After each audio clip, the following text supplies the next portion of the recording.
This conference will now be recorded.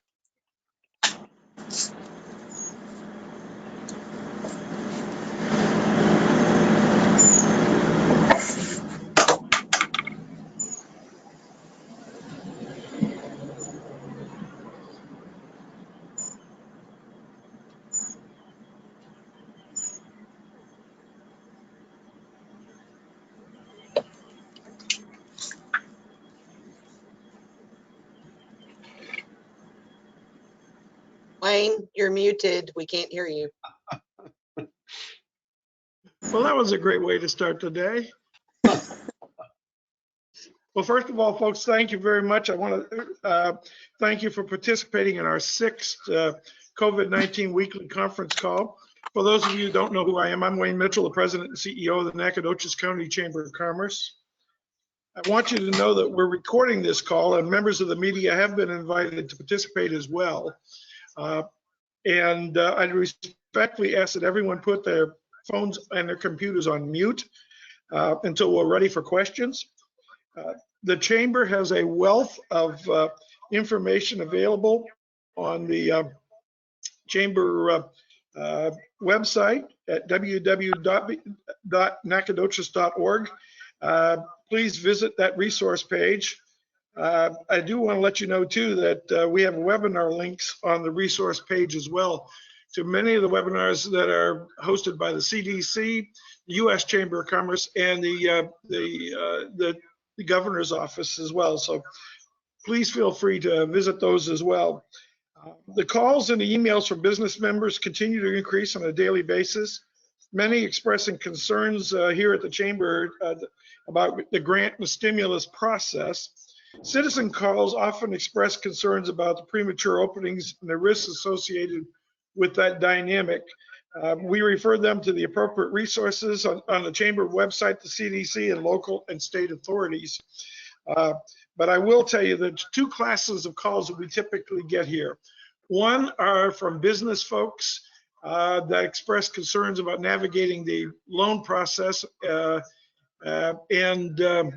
And then I think the second class would be just citizens, mostly senior citizens, expressing real concerns about the opening process and what it means. And so hopefully we'll have some answers for them today on this call. Again, I thank you folks for participating. For the purpose of introduction, I'll introduce Claire Robbins, the Chairman of the Board of the Nacogdoches County Chamber. Claire. Good morning, everybody. I'm pleased to introduce Senator John Cornyn. He sits on the Senate Finance, Intelligence, and Judiciary Committees, where he helps craft legislation on behalf of 28 million Texans. A San Antonio native, Senator Cornyn has served the people of Texas for the last 3 decades as a district judge, a member of the Texas Supreme Court, and Texas Attorney General before representing the Lone Star State and the U.S. Senate. Thank you for taking time to be with us today. Please welcome Senator Cornyn.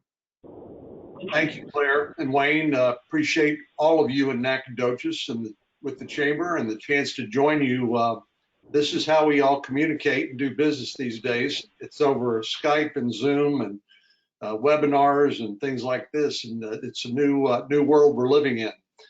But I think we all recognize the unprecedented nature of this crisis. And obviously it's a double whammy.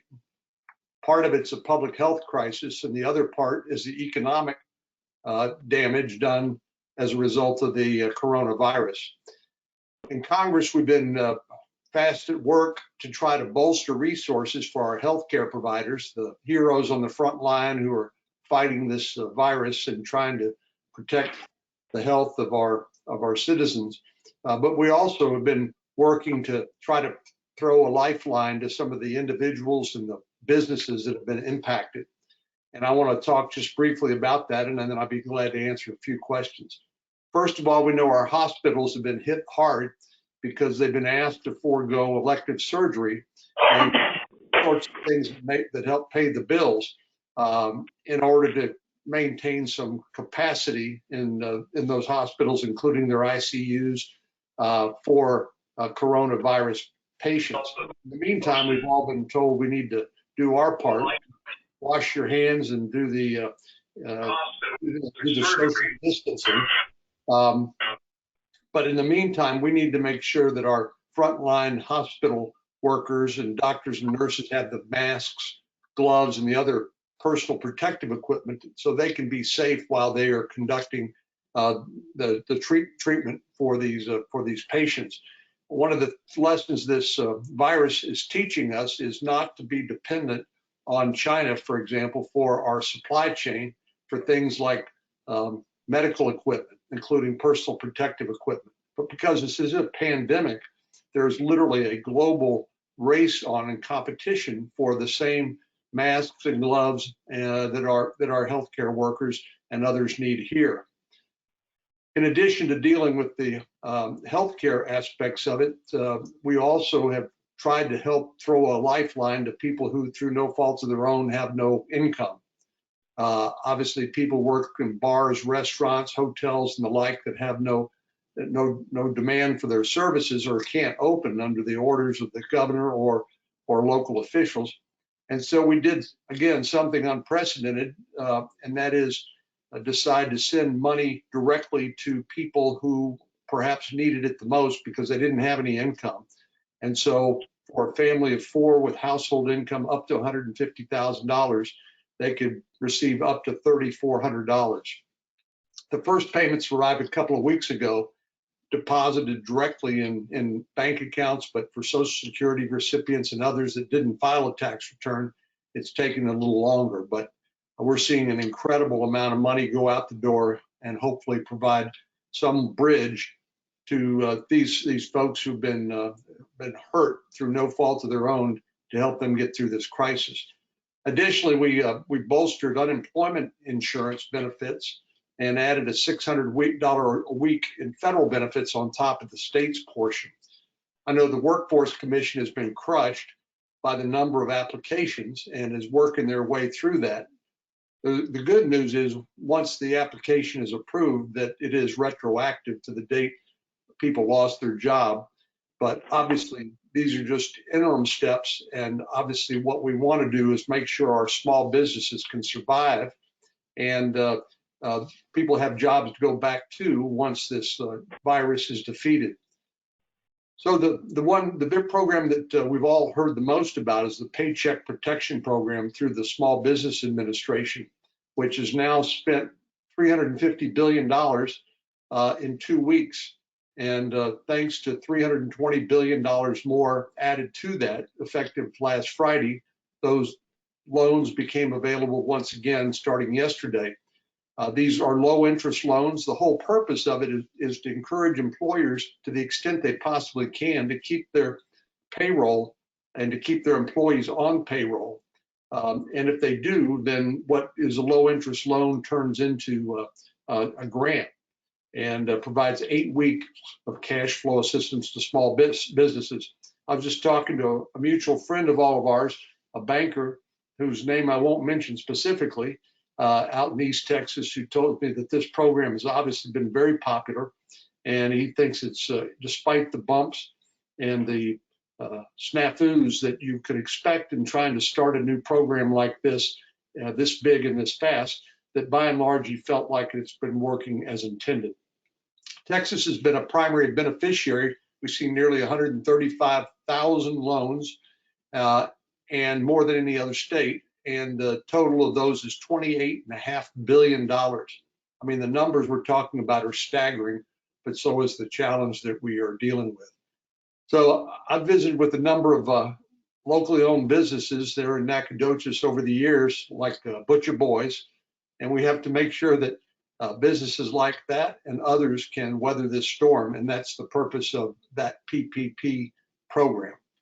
So the next subject for discussion, particularly after Governor Abbott's press conference yesterday, is how do we reopen? And I made the point this morning on an interview that I said nobody is saying you have to reopen, but the governor and the people advising him, the medical experts and others, are saying this is how you can begin to reopen. But obviously no one size fits all. And Texas is different from New York, and Nacogdoches is different from Houston. So I do think our state and local leaders have done an excellent job working together to find out what's safe and responsible, and because we don't want to do this twice. But as you can imagine, public officials are somewhat risk averse. Again, this is we're dealing with the unknown here and the unknowable. You know, sometimes when it comes to risk, you can manage risk, but it's hard to manage the unknown. And so we're working our way along here to try to keep people safe, but also to begin to reopen our economy. We aren't wired to live in isolation, hunkered down in our homes. And obviously the economy needs to begin to start to come back because we are spending unprecedented amounts of money actually imposing additional debt that eventually is going to have to be paid back. But like a war, I don't think we had any choice. We have to fight and win this battle. So now we've replenished the PPP. Everybody's wondering what phase 4 might look like. I can tell you that for me, I think we need to hit the brakes, tap the brakes here, and see how what we've done already is working. And then we can look to fill the gaps or make any tweaks that are necessary. But that's why your input is so important, and why I'm grateful to you for the opportunity to join you today, and look forward to hearing your comments and questions. Many of you, of course, know Kathy Comer at my Tyler office, and I'd encourage you to reach out to her if we can be of assistance. So thanks again for the opportunity to join you, and I'm happy to answer some questions, and I'll turn it back over to Wayne. Thank you very much, Senator Cornyn. We do have a few questions. One submission is, what is Congress doing to address the anticipated shortfall in the unemployment fund? Well, we will certainly monitor that. And I have not heard current reports, but I know that the number of applications has been monumental. And we'll certainly talk to Governor Abbott and folks like you on this call to see what it is we need to do. I think in the short term, we're going to have to continue to take extraordinary measures to make sure people have some access to income. Obviously, again, through no fault of their own. This isn't like 2008, where the big banks on Wall Street basically created a house of cards that then collapsed and hurt a lot of other people. The people being hurt now are through no fault of their own, and so we got to give them some help. So this is something we'll continue to monitor, and if you hear anything about that that you think we need to be aware of and pass and deal with, happy to work with you on that. Thank you, Senator. Senator, are there any words of advice for Governor Abbott as he takes steps to open Texas? Well, I've been talking to Governor Abbott regularly, and as I have many of the city and local leaders, because obviously we're all in this together. I think, again, like I said, this being unprecedented, there isn't a playbook. There's not an example of how do you do this that I'm aware of. You go back to 1918, the great influenza pandemic, and that may be the most recent one. But I think what he's doing is handling it well. He's getting advice from the very best brains and the most experienced people dealing with epidemiology and how to deal with this virus from a public health standpoint. And I think we've all done what we need to do individually in terms of individual hygiene and social distancing. So now the question is, how do we reopen using some of the same techniques that we've seen, for example, our grocery stores use, because we know they've been able to function, but not as normal. But I think Governor Abbott's taking it one step at a time, and then we'll tap the brakes and see where we are, see if the numbers go up or down, or if there's something else we need to do. But by and large, I think our Texas leadership has done a very good job. And again, thank you, Senator. Senator, how do you feel about President Trump's statements that our nation should become more self-sufficient, specifically in energy and manufacturing?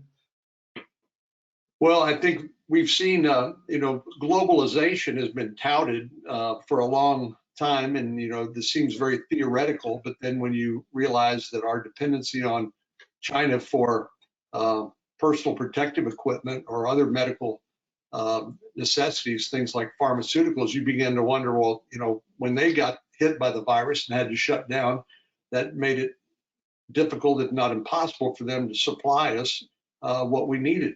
So I think we're going to take some serious looks at how do we bring some of that manufacturing capacity back on shore into the United States. On the energy sector, of course, our oil and gas industry has been absolutely crushed by two things. One is a lack of demand, because as economies have shut down, there's been an oversupply and thus a glut of cheap oil and gas. But then we've also seen the Saudis and the Russians take advantage of the opportunity and flood the markets. The president negotiated a cut in some of those supplies, but there still is roughly a 20 million, you pick your number, barrel a day surplus capacity. So the best thing we can do for the energy sector now, I believe, is to try to gradually reopen and increase demand. But obviously, we're all trying to figure out this at the same time. Somebody said we're trying to fly an airplane while we're building it, and that may be a pretty apt analogy. Senator, what, if any, positive outcomes or results could you see as we come out of this pandemic? Sorry, I missed the first part of your question, Wayne. What did you say? What, if any, positive outcomes or results could you see as we come out of this pandemic? Well, I was talking to a group of evangelical leaders the other day, and I said, well, I think one of the things that we're all finding out is that God's teaching us a lesson, and it's been pretty effective, and that is that we're not in control. And so maybe that's the most profound lesson we can all learn. And but certainly, I think we found out that we are vulnerable to this pandemic, which kind of came out, kind of blindsided us, and maybe it shouldn't have. I know I read President Bush back in 2005 became concerned about pandemics and began to ramp up preparations to deal with that in the government. But as you can imagine, memories are short, and other things compete for your attention and for priorities. And so I think this virus is teaching us a lesson I hope we will never forget.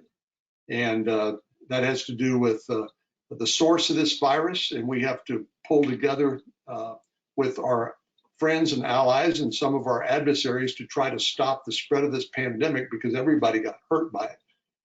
But then we also, I think, need to defend our nation and reduce our dependency on other countries when it comes to some of the critical supplies. And Senator, one final question. How has this national crisis impacted the United States Congress? Have better relationships been established between the parties? And when this is over, are we going to go back as in terms of partisan feud? Well, I like to think after national tragedies like 9/11 and the fiscal crisis of 2008, we all pulled together. And I would say so far, although some of it's a little bumpy, we actually have passed legislation by unanimous votes in both houses of the Senate and the House. So we have addressed this in a bipartisan way. But I think, it's easy to see, especially coming up on an election year, the tendency to want to try to relapse to partisan agendas. And I hope we can appeal to people's better angels of their nature and hold ourselves together as we get through this crisis. There's plenty of time for politics, but this is not the time for politics. In my view, this is a time to address the emergency as Americans and to do it together. Senator, first of all, I'd like to thank you for taking the time out of your extraordinary schedule to join us here today. And I also like to express our sincere appreciation for your staff's willingness to work with us to to schedule you. It's been very helpful, and I invite you to have any final comments to our group. We have a little over 100, I believe, on this call. So any final comments? Well, that's terrific. I'll make it short. Let me just say thank you for the chance to answer a few questions and to listen to your concerns. We want to keep that going because we know that anytime Congress acts that it's not going to be perfect, and we knew that there would be mistakes and things we needed to clean up or fix later on, either through the Treasury or through additional legislation. So please continue to talk to Kathy and my team and make sure we understand what your concerns are, and we'll do our very best to work together with you to meet them. We will get through this. Texans are pretty resilient folks, and we are also, it brings out the best part of our nature when we help one another. And I know there's a lot of that going on in East Texas and around our great state.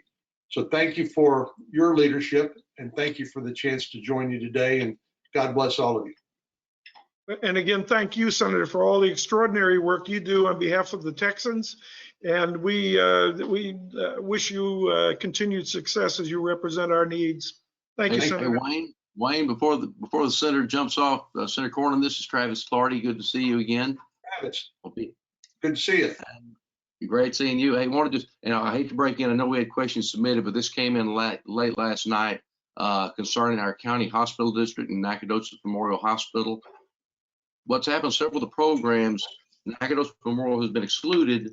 And as you know, this is a frontline hospital. There's a number of COVID cases there. But many of the programs, for instance, the Triple P mentioned, doesn't apply to Memorial because it is a county hospital district. It didn't exclude political subdivisions. There are other programs that come out, they've been excluded because there's more than 500 employees. And I've talked with Jeff Last in your office. He's kind of your healthcare guru, as I understand it. Right. He's been very helpful. I just wanted to bring to your attention, the hospitals was in a difficult situation like many of our rural hospitals before the COVID crisis. That's been accelerated because of what's happened. They received some relief, but Senator, I can't impress upon you enough the importance of looking out for our county. I'm speaking for all county and rural hospitals throughout the state, because when the wave hits there and when those cases hit, there's less resources and there's not the corporate structures to support county hospitals and county hospital districts. And so if you could please keep an eye out for our good friends in rural Texas and our hospitals, and just look at the numbers, the cutoff, however they bracket these to try to include as many of our hospitals as we can, because I think it's going to be of paramount importance as we ramp back up. I expect we're going to see hotspots bubble up, and hopefully we can contain those better than we did in the first instance.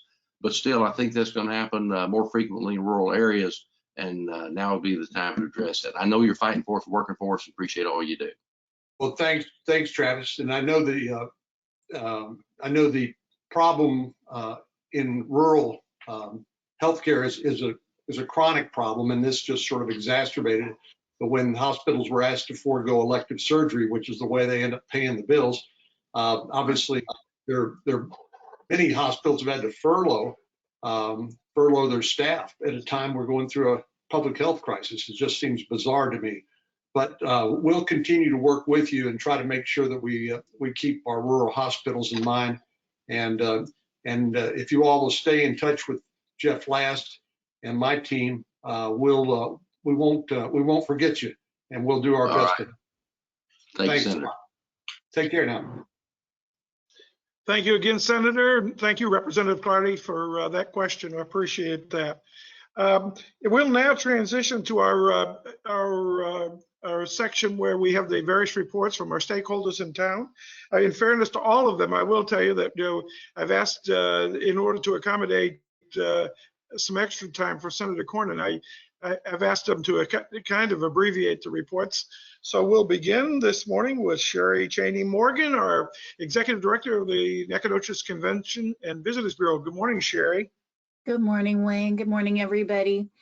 It's good to see some faces out there. I am introverted, don't really like to people a whole lot, but even I am ready to people. So we are gathering supplies needed for our Put a Pin in It itinerary planning marketing campaign. We're actively seeking to highlight not just our traditional tourist destinations, but we want to attach to those the faces of the people who make day-to-day life in Nacogdoches possible. And we will be looking to shoot those photos and videos within the next 2 weeks. You can look for increased video content from us on all of our platforms.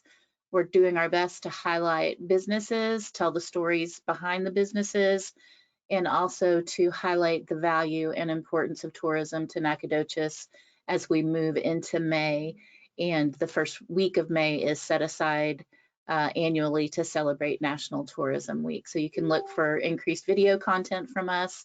And in light of the governor's press conference yesterday afternoon, the Visitor Center will be opening our doors back up to the public effective on Monday. And that's it. Thank you very much. I appreciate that. And it's great to have the doors open in town in several different places. Would you welcome, please, we've heard from him already, but for an update, would you welcome Representative Travis Clardy? All right, thank you, Wayne. Good to see everybody this morning. Looks like our cruise of the voices with faces is beginning to increase again. Jerry, thanks for your report. And yeah, I'm all ready to do our video. We should have done it. We had Chamber of Commerce weather yesterday, so we probably should have done it then. But we'll get those days here pretty quick. But things are progressing well. I know there continues to be frustration with the Texas Workforce Commission, but we are ramping up and getting more people there. There have been some technical glitches that are being corrected. It's kind of a software programming issues, but we're doing our best on that. So everybody, if you're having people having a difficult time, if you talk to people who've gotten up literally 4 in the morning or stayed up till 2 in the morning, try it again, and that's worked a little better, but still some problems. But just everybody's going to have to be patient, as Senator Cornyn said, through this really unparalleled time, at least in recent history. Other issues, I'm hoping everyone had the opportunity to see Governor Abbott's press conference yesterday, where he announced that Texas is opening back up.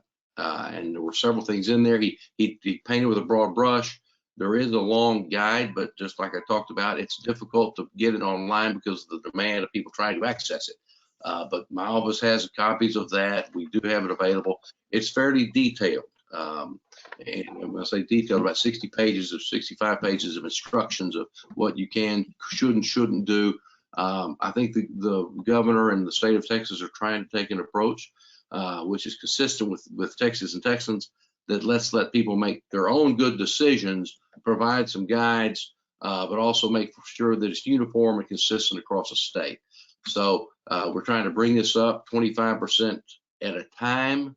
There have been a lot of questions. How do you measure 25%? Is it, based upon fire marshal numbers or certificates of occupancy, or is it timed out? We'll have to sort that out as we go. But the important point is that the salient point is that Texas is opening back up. We think we're in the position now because of the medical equipment, PPE, et cetera, across the state. We have an extraordinary capacity in our hospital and healthcare networks to deal with this if the cases come back. The tricky part is, and we've all heard this, but we open back up, the exposures happen in this next week-long period. We won't see the cases manifest for another 3, 5, 7, 14 days. So you open up, you don't know whether you've opened up too quickly or not quickly enough until you get the data back, and the data delays 10 or 15 days after those initial actions. But I think it's the right thing to do. I think we've got to give this a try. People are getting antsy. I think we can tell that there's increasing frustration among our constituents. Jerry Jones is on the call here with us. I know she's taking a lot of calls from people that are understandably frustrated and upset. Let's just, again, back where we're going to be kind to one another and try to work our way through it. But I think we're seeing progress on our numbers. Our numbers continue to be so much better than the other large states in the country. And so, but these aren't numbers we're talking about. We're talking about lives and people. So we all know that, but I think we're on the right approach. There's some questions about, and I know looking at several of you need to get into the barbershops and salons. I include myself in that number. And so that's coming. I think May 18th was the phase 2. So we will start phase 1. The initial order expires April 30th. Phase 1 new order, executive order starts Friday, May 1st. We expect the next order will come out, phase 2, May 15th and May 18th, but I heard May 18th. And then the phase 3, where we broaden and open up even more in early June. Again, assuming that we don't see a mushrooming or these cases blossom again. But we're in better shape to deal with it now than ever. Every day, I think our healthcare workers are learning things of how to treat, what to use, the timing, identification, et cetera, et cetera. Testing is coming online. So I think we've ramped up really about as quickly as we possibly could under the circumstances. And I'm proud of our response. So I support the motion, the effort to begin to move us back to normal. That said, the most important thing that can be said is I don't think anybody on this phone call or on this conference call or the Texas and Texans I know are waiting for the government to tell them to use common sense and do what you think's right and love your neighbor and treat them like you would yourself. So I think that golden rule supersedes all other statutes and instructions of man. And I think if we can do that, we can really bring ourselves back up in a hurry and be better prepared for this as we deal with it in the months ahead. So that would be the report from the state. Jerry, is there anything that you can think of that I'm forgetting? She usually reminds me of all this stuff, but you nod your head no if you think we've got it. Okay.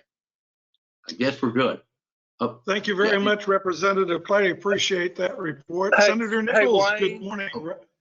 Wayne, this Yes. is Gary Ashcraft. This will be a question for Travis and Robert Nichols, Senator Nichols. One of my agency leaders who runs the East Texas Community Healthcare Center, Anita Humphreys, might be on this call. We were discussing grants. That particular group that does an awesome job runs on federal grants, state grants, in this case, it's state grants. I think administered by DSHS. They randomly canceled or terminated grants that were in place, and that's the problem. And they're now asking for everybody to come back in and compete for those grants. This isn't a 15-minute exercise to write a grant. It's a big deal. Plus, budgets are all set on those grants. Can you guys, respectfully, can you check into that for us and just see if there's any resolve or what there is to that? Absolutely, Gary. Jerry's making notes. I can see as we speak. So we'll be looking into that. Thank you very much, Gary Lee, and I'm sure they'll look into it. We're pleased to have Senator Robert Nichols with us. Senator, good morning.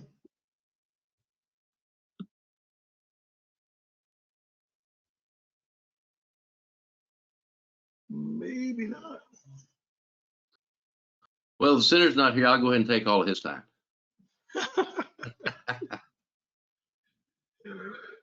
Well, if the senator joins us, we'll certainly invite him to make his comments this morning.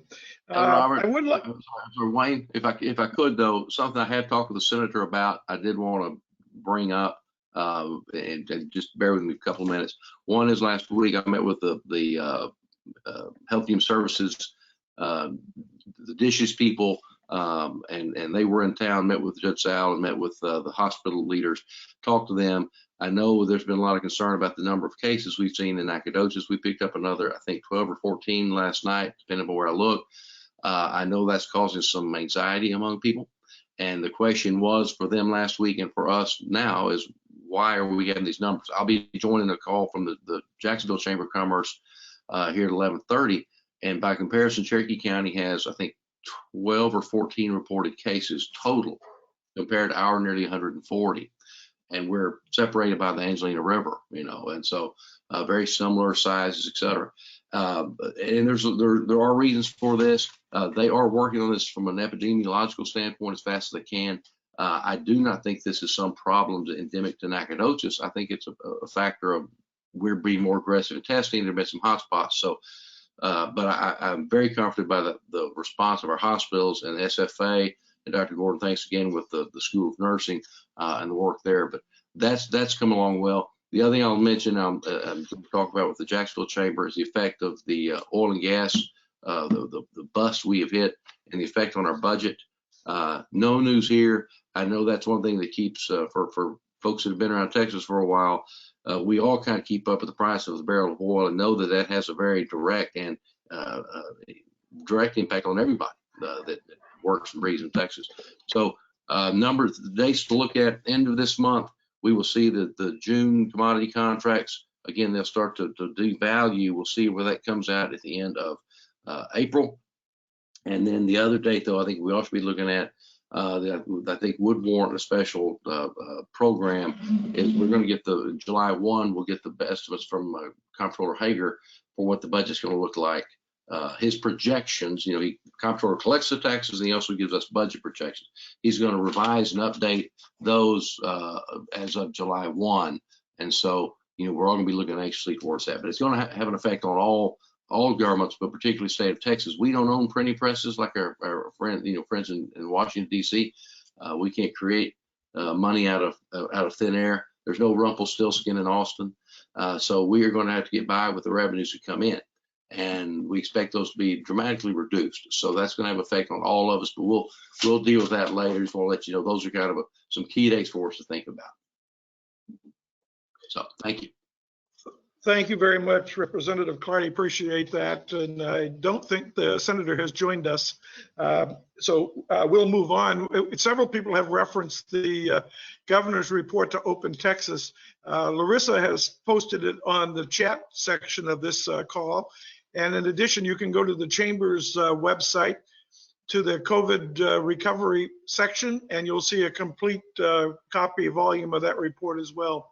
So, and speaking of the governor's office, why don't we welcome this morning, representing Governor Greg Abbott, Betty Rousseau. Good morning, Betty. Good morning, everyone. Good morning, Wayne. Thank you for having me today. Governor Abbott's been reaching out to his strike force, state agencies, including economic development, county judges, mayors, and local businesses for input in opening Texas back up and getting Texans back to work. Some of those on the strike force include our Executive Director in Economic Development, Adriana Cruz, also the Texas Economic Development Corporation Executive Director, Robert Allen, the Texas Music Office Director, Brendan Anthony, to help guide him along. As mentioned by Senator Cornyn, we're seeing reshoring to get the manufacturing capacity back over here. And I've been speaking with an economic development organization in my region, which is seeing companies looking at their sites already there. So that's a good sign. So hopefully we can get some of that manufacturing back over here that is so desperately needed. And I guess really, one thing I wanted to mention, I guess you listened in on the conference prior to yesterday's. The governor was talking about job availability in Texas and reported that there are almost 500,000 jobs on the Work in Texas site alone. That's not even counting jobs that haven't listed through the Work in Texas site. So there are a lot of jobs out there. And I want to thank Mark Durand, who is on this teleconference. He was a big help to me in getting information for my region. The governor split it up by our economic development regions for us to get him that information, and Mark Durand was a huge help. So thank you, Mark, for that. And just wanted to remind you that I'm here to help in any way you need, individuals, businesses, chambers, anybody. If you need assistance, please reach out to me and I can help guide you along in any way you need. And I appreciate the time. Thank you. Thank you, Betty, and please express our sincere appreciation to Governor Abbott for his leadership as well. We appreciate all he's doing in this difficult time. I will. Thank you. You're quite welcome. I'm pleased to introduce the President and CEO of the Nacogdoches Economic Development Corporation, Larissa Philpot. Good morning, Larissa. Good morning, Wayne. Good morning, everybody. I don't have a whole lot to add this morning other than what everyone else has added. I was going to go over the governor's plan to open Texas. It is on the NEDCO page. It is on the link that I provided. Really what it does is it allows restaurants and retailers to open as long as they remain below a 25% occupancy. There are some, for the retailers and restaurants There are some protocols that have to be followed regarding like hand sanitizer stations and a 6-foot separation. So things are going to look a little different for a while. Just a general note to those businesses on the call and those that might re-listen to this later. You know, we've talked about how to survive this. I have a feeling we'll be in this 25% mode for a while. And so you need to be looking at your business plans and can you survive on a business plan of a 25% capacity for the fall. So let's just hang in there. And if you have questions about the governor's order, I think Amy later is going to provide how to do that. Those of you that know me, feel free to contact me and we're here to help. Thank you, Wayne. And thank you very much, Larissa, and the city team for all they're doing, and the county team. We appreciate that. I'm pleased to welcome this morning the president of the Stephen F. Austin State University, Dr. Scott Gordon. Good morning, Dr. Gordon.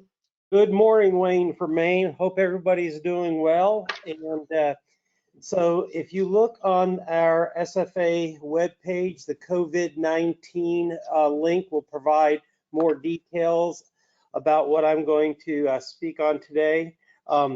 The announcement came out late last week that we will be starting fall semester classes on the published calendar date. Now, as far as the residence halls, we are not going to make an announcement until June whether or not those residence halls will be open. We are fully expecting that they will be, but we do have a variety of plans in place, and we'll make that determination again by the end of June. We also are working on what we are calling the Lumberjack Flex model. I can't and nor will I give many details right now because we're going to be working through our Senate leadership, our faculty leadership, and really exploring ways that we can be ready for the unknown. You know, if there's another resurgence in the fall, how will we deal with that? Understanding that there are different kinds of learners out there, some who are doing just fine with remote learning, some who prefer face-to-face, and some who can kind of seamlessly go in between face-to-face, online, kind of a hybrid format. This plan will look at all of those considerations in light of social distancing that we expect will still be practiced come fall, people's individual health and safety that, you know, we have 13,000 people on campus and a variety of different health statuses. And we want to mitigate any of the transitions that would have to occur if there were to be a resurgence and we were have to close like we did in the spring. So we have a couple of things going on right now. You know, we have a, you know, Larissa was talking about the Open Texas document. We are developing an Open SFA document, and it does mirror a lot of what has been talked about today and what the governor talked about yesterday. You know, but we are looking at opening campus in a systematic way. No dates have been set yet, but you know, we are looking at, you know, should we have folks wearing face masks? If so, is it mandatory? Are we going to be taking temperatures? How are we going to treat visitors that come to campus? And are we going to be putting in place plexiglass barriers essentially for some of the offices that are student facing? So all of these are things that this team, this Open SFA team task force is working towards. So other than that, you know, like everybody else, we're building the plane as we're flying it, and I appreciate everybody's flexibility and responsiveness to requests that have been sent out. And just so you know, you might have seen a little bit of uptick in campus activity over the weekend. We have put together a comprehensive plan for students to move out, one that was run by our health services, Dr. Leday, and it was also run through TDEM and other offices up through the state, and it was approved, and we are moving forward with that, keeping in mind all of the social distancing practices and other health and safety. It went very smoothly, and we now have, of our 3,700 or so students on campus, I believe we now have about 3,000 still left to move out. So there's still some time, and there's still some work to be done, and I just can't wait to be back in whatever normal will be here in the fall. Thank you very much, President Gordon. We're all rooting for you, needless to say. That institution is so critical to the growth and development of Nacogdoches. I'm also pleased to welcome Gary Lee Ashcraft from the Nacogdoches Area United Way. Gary Lee, good morning. Thank you. Good morning. Two things really, real quick, I hope. One is just a shout out to 21 of our funded agencies and many more that we're working with, like ITCAP and what have you. They're working very hard on the ground to meet the needs of folks who really need us most. I just have to reflect on Patty Goodrum and her group, who are spending an excessive amount of money, but it's needed money to keep people who are unemployed and will be employed again soon, we hope, living and buying food and that kind of thing. Hope is my second thing to talk about, helping other people eat. They had another drive yesterday. Apparently the first group last Monday, not yesterday. There was like 1,000 cars there. Well, they must have thought it was a one-time deal. We sent out a notice to let people it wasn't a one-time deal, that on Mondays that Helping Other People Eat will be open. After we sent the notice out, 600 and some odd people showed up to get their boxes of protein and vegetables and things like that. So that was a good thing. We're trying to keep people fed. That's the key thing. And we like the money, and we have got a COVID-19 button that you can push and contribute to our COVID-19 fund. We already have $25,000 in that fund. 15, thank you very much, is from Encore, 15,000, and the Bright Foundation put in 10,000. So we're secure with the money. That money is directed toward the agencies who might have a little financial trouble getting through this rosy event.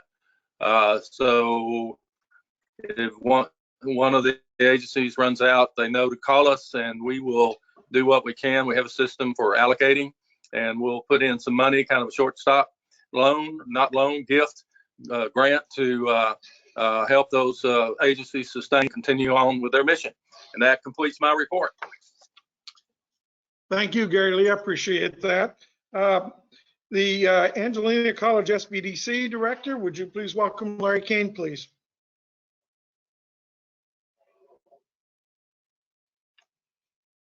Larry, are you on the call, sir?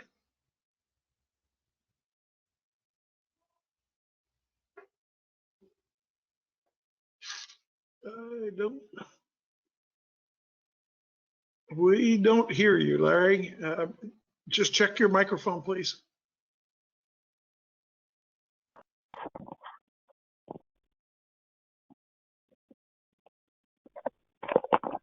We'll loop back. I know Senator Nichols also has texted me. He's indicated to me that he's had a difficulty connecting, and we'll loop back. But let's go on to Amy Mehaffey, the Communications Director for the City of Nacogdoches. Good morning, Amy. Hello, good morning. Thank y'all for having me. I appreciate everybody that has gone before me because y'all made my report super short and covered a lot of ground, and so that's great. As y'all heard Representative Clardy mention, we met with the state health department last week, and we were able to get some guidance and some reassurance that the city of Nacogdoches and the county of Nacogdoches has done, and I quote, everything possible to do an outstanding job for our community. And so we get a lot of questions about case numbers being high, and we were able to kind of outline those and condense those into 4 potential reasons. Some of those include clusters in areas like nursing homes and other industries where people work closely together. What we're seeing now, as you may have seen last night in our new case announcement, there are a lot of families that are, you've been quarantined because the state instructs everybody with a infected individual to be quarantined together, and that has resulted in some of those individuals in the same household being infected, and that's kind of starting to happen. And so while we don't want that, it is good to show that maybe the spread is starting to come down a little bit, and so that's really positive. I want to encourage everybody, if you see anybody from the hospitals or SFA or the city or the county, there's been a tremendous group of people working really hard with our emergency operations center to make sure that we had our testing center up and running before a lot of rural communities, and we have one of the most efficient and effective testing centers, I would venture to say, in the state, because we have done an awesome job. And that is from somebody that works with the state that was very impressed with the work that we've done in this community. In the chat box, I have listed some information. As y'all know and have heard on this call, the governor has issued some guidelines for reopening. And so what we are doing is we're transitioning that city info line that we've had stood up for quite some time now to a place to answer questions, or if you see a place that is concerning to you, it's not necessarily the tattletale line, but it is a resource for you to let us know, because we do want people opening safely and following the guidelines. All of our business owners are really diligent and want to keep their customers and their employees safe, and so we don't anticipate a problem. A lot of what happens is there's a lot of information that came out at once, and so we really are here to educate folks. If you're getting lunch after church or something on Sunday, you may see potentially some fire inspection folks in a restaurant just walking through, and this is part of their normal routine to do a fire inspection, and so it's a great time to get these guys out, and if people have questions about the implementation of some of these guidelines, they're able to do that quickly and in a way that's not enforcing or forceful and to disrupt the process, and to help people kind of get back out to some sense of normalcy, and to just try to help educate the community. This call line will be open this Friday until 7 p.m. and then on Saturday from 12 to 5 p.m. There's also an email that I've added in there, so people can shoot an email if they have questions. That's anybody from customers to business owners to just concerned citizens. We also have our regular call center, the COVID-19 call center. If somebody's feeling ill, I've put that phone number in there. This is a good indication of improvement in the community. That call center has seen much less call volume, and that is run largely by volunteers who are medically trained. And so, as you can imagine, after weeks and weeks of this, we're kind of burning out on our volunteers, and there's a pretty specific group of people that are able to facilitate the medical screening that takes place at that call center. And so they've found that the call volumes have gone way down, and that most of those calls are in the morning. And so you will see now the new hours are from 9 a.m. to 1 p.m. starting tomorrow. Somebody asked, hey, what if I feel sick on the weekend and things like that? This call center was never open on the weekend. And so if you feel the need to seek medical help over the weekend or in the middle of the night, there's always our local emergency rooms and your local providers that you can call. We've had some questions about discrepancies between the state numbers and our numbers.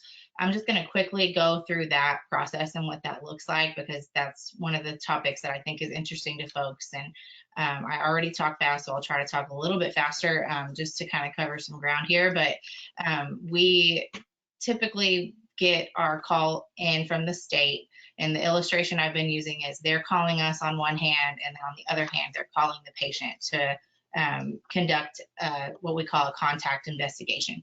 And so that outlines, who have you been in contact with, where have you been, to help try to identify clusters and to help start quarantining people that could potentially have been in contact with somebody. What happens is sometimes they call us and they don't have all the information yet because they're still conducting an investigation. So our information looks incomplete. But what we are confident in is our numbers that are accurate.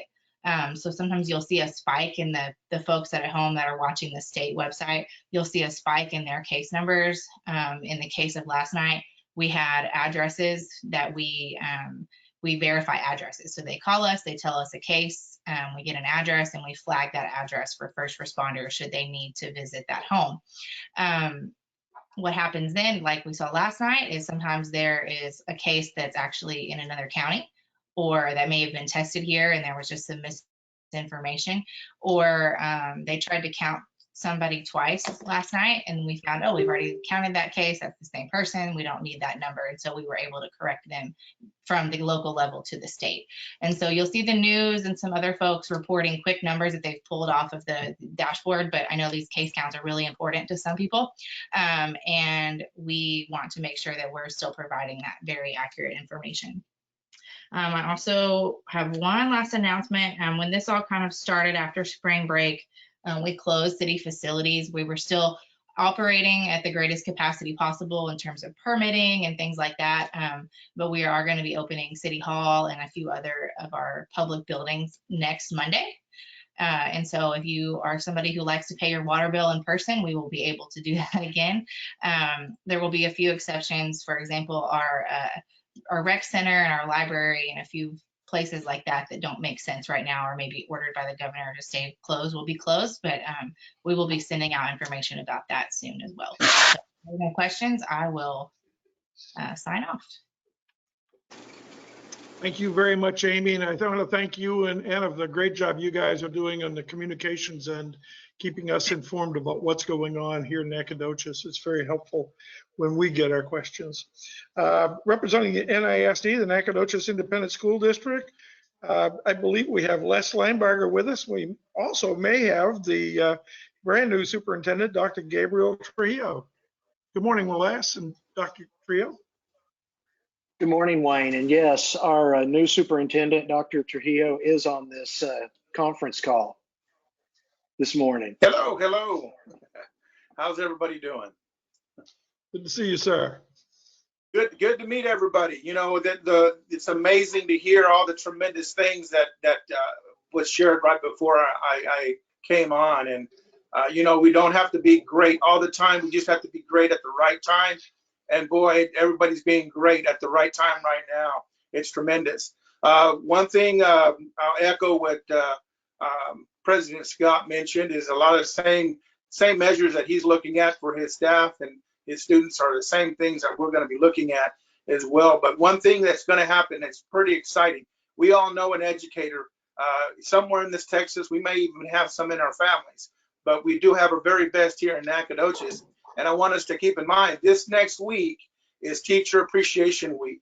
And they are taking a lot of work in taking the care of the most precious resource we have, which is our children. So if you get an opportunity and you know a teacher, you know an educator, reach out to them and let them know how much we appreciate them, because it is Teacher Appreciation. Usually that week is the week whenever they're kind of taken care of by their parents and by their students. So we want to make sure we recognize that with them.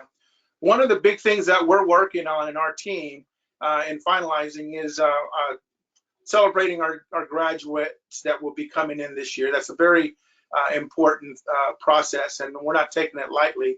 But we also want to make sure that we adhere to the policies that have been set up before us to make sure that we're safe. So in the weeks to come, we will be looking at putting that together. We're also looking at coordinating at this point. This happened so abruptly. A lot of our students left their personal belongings on campus, locker rooms, their band instruments, all of the things that are there. So we're in the process of coordinating a safe process to get our families an opportunity to collect those items.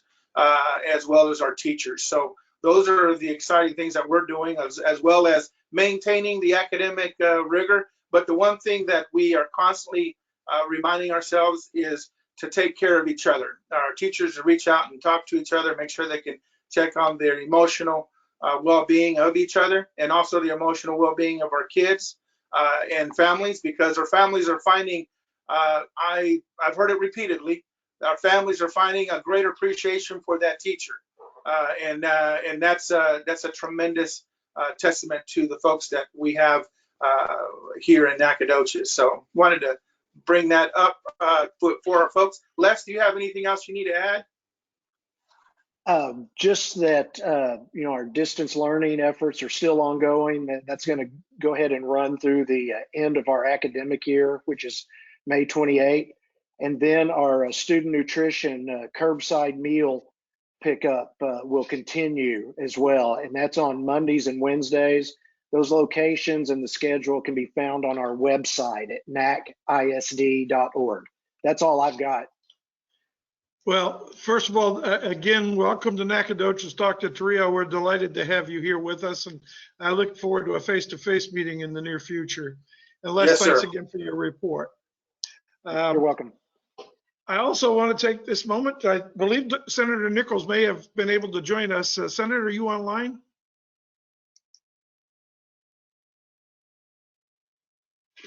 Maybe not. I believe Larry Cain has been able to establish a contact. Larry? I'm here. Can you hear me? Yes, sir. Okay. Metal roofs and cell phones don't mix very well, so I had to move outside. So, and it's a beautiful day to be outside. So I'll give a brief update on the two SBA loan programs. The PPP program, the Paycheck Protection Program, did reopen yesterday morning. And as far as I know, the local banks that participated before are participating this time. I would say that if you're going to apply for that and you haven't done it so far, you better get your application in today, because I think that money is going to run out very quickly, just like it did before. I do know that one banker told me the E-Tran system that they use to input their applications crashed several times yesterday, but I understand it is working better today. And I think part of the issue is the SBA is pacing the number of applications this time, so that hopefully the website won't crash. On the EIDL program, I've had several clients call me questioning why they haven't heard anything yet. I had one back from that applied on March the 18th. He still hasn't heard anything, but I've been assured that they are processing the applications. Some business owners are starting to get the up to $10,000 grant. That's a piece of that. And it just shows up in their account and shows it's from the U.S. Treasury, but it really doesn't say what it is. So if you've applied for the EIDL in the past, be sure and check your account daily to see if any money has shown up.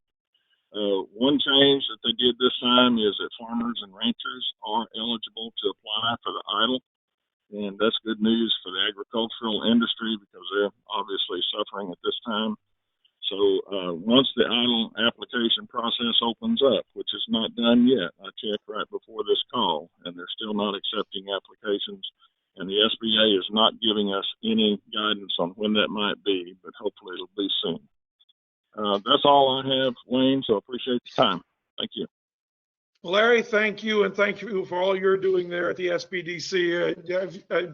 I know we reference you on an almost hourly basis here at the Chamber, so you're a great and wonderful resource for our small business folks here in Nacogdoches. And certainly last but not least, I'm pleased to welcome with you the President and CEO of the Texas Forest Country Partnership, Nancy Windham. Good morning, Nancy. Good morning. Travis, don't harass me about not having my picture up. My camera's not working this morning. So I do have on my East Texas celebration, my Texas Forest Trail shirt. For those of you that are not familiar with that organization, please do so. But I'll make my report really quick. Betty Russo and I have weekly calls. Last week, I received a call from Adriana Cruz, who is the Executive Director for Economic Development and Tourism for the Governor's Office. She and Secretary of State Ruth Hughes and the president of the Texas Economic Development Corporation, Robert Allen, are working together to compile information for Governor Abbott's briefings. Within 24 hours, these 2 surveys were sent out, one for essential and one for not essential, and they needed help distributing those surveys out. They went out to all of our 12 counties, plus there is a 14-member rural practitioners collaborative group. So collectively, all across the state from rural communities, there were about 180 completed surveys that were sent in to the governor's office to be reviewed and for input for consideration for the opening steps for Texas. This process, even though it was quickly done, we've already set up the process next time to set it up like a survey monkey.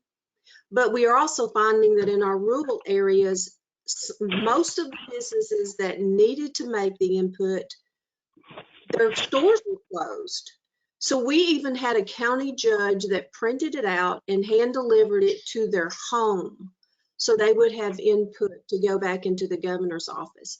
So I have to say hats off to our deep rural communities that have no connectivity, but yet those businesses are really suffering. They felt like they did have input, whether or not some of the outcome did not turn out like they had hoped it would. But what we'll do is just keep using these examples and sending the message to the governor's office that we still have small businesses that would comply and will comply by the proper steps to keep their customers safe and get them open as soon as possible. Like I said, there was about 180 of those completed surveys, a lot of comments and input. The governor's office was very pleased with the number of responses and look forward to using these regional groups across rural Texas as vehicles and avenues to gather more input as we move forward to try and to get Texas reopened. That's about it. That's a quick, short report, but I want to thank the Nacogdoches Chamber, Angelina County Chamber, the other entities across our 12 county region and across the state that help participate and get these surveys out. And that all happened within 24 hours. So thank you so much for all of your help and support, and look forward to the next go round. Thank you so much. Thank you very much, Nancy, for what you and the partnership has been doing. And I will tell you that I do have to acknowledge the partner chambers in this region, Longview and the Angelina Lufkin Chamber of Commerce. We've been sharing information on a regular basis and inviting each other to pirate each other's websites for information, and having regional partners that are so willing to share resources is critical during this period. And I'm really blessed to have some great folks. Is there anyone else that wants to make an announcement that hasn't been heard? A quick one? If not, I will thank our presenters again this morning. I know this is a very, very busy time for all of you, as it is for us, but these calls are extraordinarily important, as evidenced by the fact that most of them have resulted in 2 or 3 media stories in the next few days. I do want to let you know that this call has been recorded and will be posted later this afternoon. We also want to remind you that both the NEDCO and the Chamber have posted the Governor's Open Texas report, and it's available in its entirety for you. And somebody referenced the Chamber Hot Deals website. There's an unbelievable amount of information and creativity going on as businesses attempt to restart and get back into a normal business environment. And I'd invite you to take a peek at that. And lastly, I thank everybody that took the time to monitor this call here today. We had at peak period a little over 100 folks that I counted in terms of the boxes, and I really appreciate that. And again, all of our participants, and especially Senator Cornyn, who took time out of his schedule to join us as well today. Please have a safe and healthy week, and we'll look forward to talking with you all next week. Thank you very much.